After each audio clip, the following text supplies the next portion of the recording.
we're an isolated community, or like what we like to say is we're the middle of everywhere. We're an hour from the major cities around us, Tri-Cities, Yakima, Moses Lake, Ellensburg, 2.5 hours from Seattle, Spokane. And so we're really right in the middle of everything. However, we're 40 miles to the nearest movie theater. We're 40 miles to the nearest thing. So our kids are isolated, and it's really important to understand what is going on with them, what's going on in the community, what's going on in the schools, their mental health, different things that might be, persuading them to do certain things or act a certain way. So super important for us to get as much information from these kids on how they're feeling, what they're thinking, and what are some of these influences that are, making them make decisions and choices that they are. When I started at Wahluke looking at the Healthy Youth Survey and our community surveys, it was with the lens of prevention, substance abuse prevention. 6 years later, I'm using the Healthy Youth Survey for so many other things. In my role now, I am over the food services program.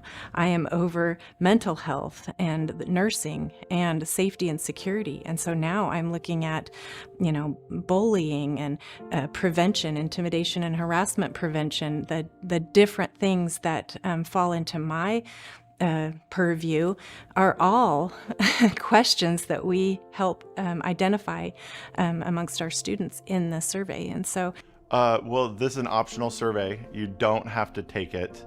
But again, it's one of those things that you should do or you can do, just like voting or taking the census, picking up trash, running for political office, attending school or being into school on time sometimes. It's certainly going to make the world and you a better place. And through data and different things like that. There's nothing that relates the data on the piece of paper or on the computer screen that the kid fills out to that particular student. As far as the computer is concerned and OSPI is concerned, as far as I can tell, it's just numbers coming out based on someone at this grade level, at this school, at this age, and that's it. It's more meaningful as you have all of the pieces of a puzzle, you get a bigger picture. And if we are truly thinking of every student every day, which is our motto at Wahluke, then we have to know their story, we have to know their needs in order to reach them with our resources and with our programs. If we don't know this information, we can't help you. And yes, we're not going to know it specifically you. But if we see that there's a large number of people in your grade or your age group that is having this issue, that's something we can help you with. Get you the services that you need, bring in counselors, bring in whatever needs to be done to help your group. But there's a lot of misinformation out there, and a lot of people are afraid of statistics because they can be misconstrued. On one of the occasions when I was presenting the outcome of a Healthy Youth Survey to a group of staff members in the high school, one of the teachers noticed on a bar graph that 10th graders weren't accessing breakfast. And that was a real eye-opener for the entire room. Wait a minute. Why aren't they eating breakfast? And so then some of the conversation became, what can we do to make sure our 10th graders are accessing breakfast? And so it's those types of conversations, if had with other people that are thinking of our students and how they can help them and develop resources or programs around that.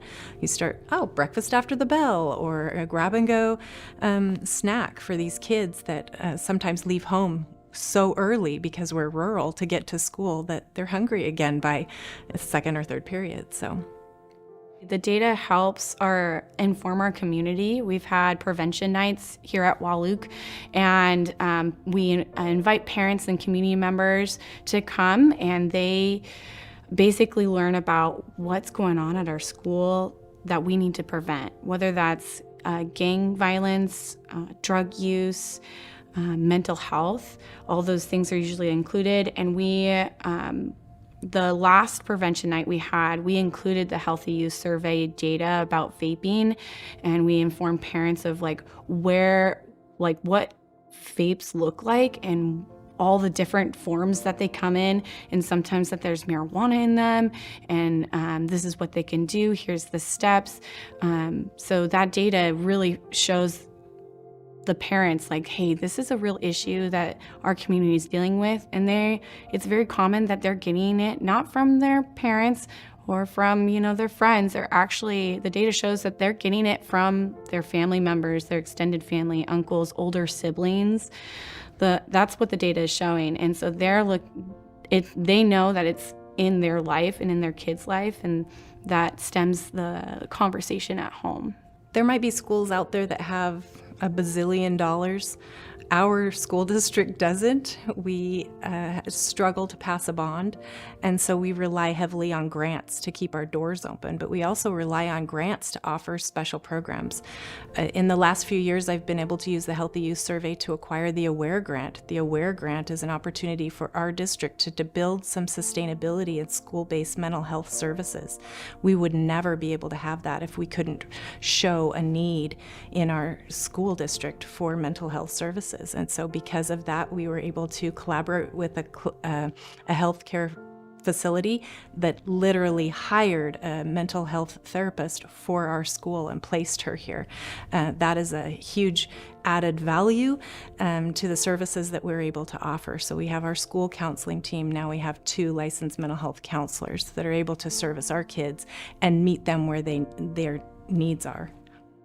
The data is only as good as the data is. And so one thing that we have tried to do in the high school is really put an importance on this survey when the students take it.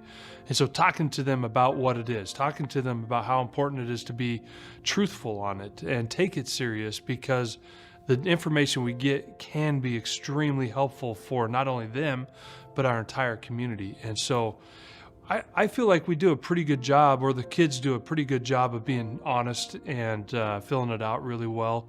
So I think our data is pretty good.